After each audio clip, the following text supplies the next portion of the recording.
Assalamualaikum warahmatullahi wabarakatuh. Halo teman-teman, bertemu lagi dengan saya, Frida Setia Tarisalia.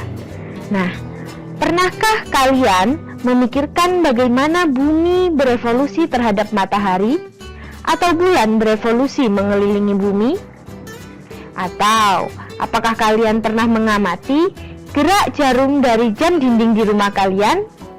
Nah, kira-kira dengan dua contoh fenomena tadi, kita akan belajar mengenai gerak apa ya?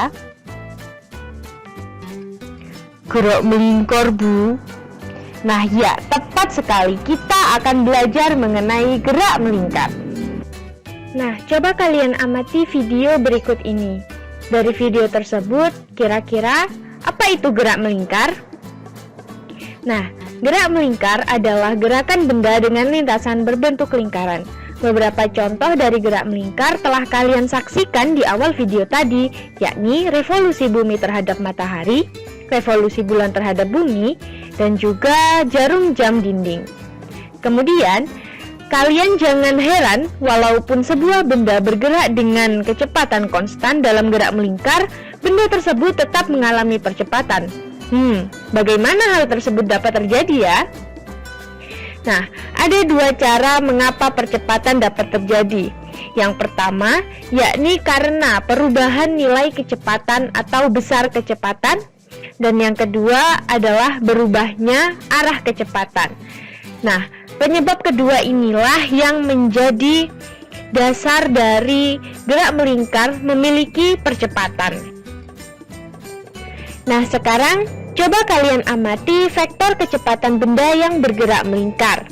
Dapat diketahui bahwa vektor kecepatan ini memiliki arah yang selalu bersinggungan dengan lintasan benda. Kemudian, arah kecepatan ini selalu tegak lurus dengan jari-jari lintasan gerak melingkar. Dan yang terakhir, arah vektor kecepatan selalu tegak lurus dengan arah percepatan benda. Di mana dapat kalian ketahui bahwa arah percepatan dari gerak melingkar ini selalu menuju ke pusat lingkaran lintasan.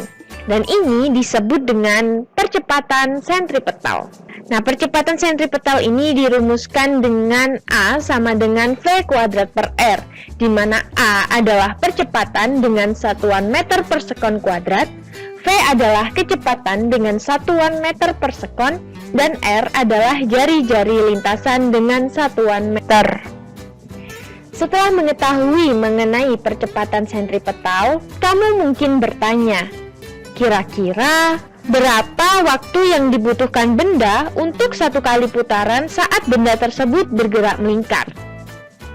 Nah, kita harus ingat dalam fenomena gerak lurus, jika terdapat sebuah benda dan bergerak dengan kecepatan V selama selang waktu T hingga mencapai posisi akhir dan perpindahannya itu disebut S, maka untuk mencari perpindahannya digunakan rumusan S sama dengan V kali T, atau dapat dituliskan juga T sama dengan S per V.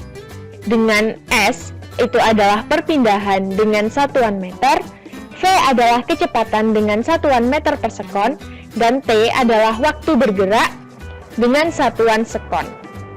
Maka rumusan ini juga dapat kita aplikasikan pada gerak melingkar untuk mengetahui waktu bergerak benda dalam satu putaran. Waktu bergerak benda dalam satu putaran atau waktu yang dibutuhkan benda dalam melakukan satu putaran disebut dengan periode atau biasa dilambangkan dengan T besar. Jadi dengan menggunakan rumusan yang tadi, di mana T sama dengan S per V, dengan S itu sama dengan keliling lingkaran yaitu 2πr, maka dapat kita ketahui bahwa periode itu sama dengan 2πr per V, dengan T sama dengan periode dengan satuan sekon, kemudian R adalah jari-jari lintasan dengan satuan meter, dan V adalah kecepatan dengan satuan meter.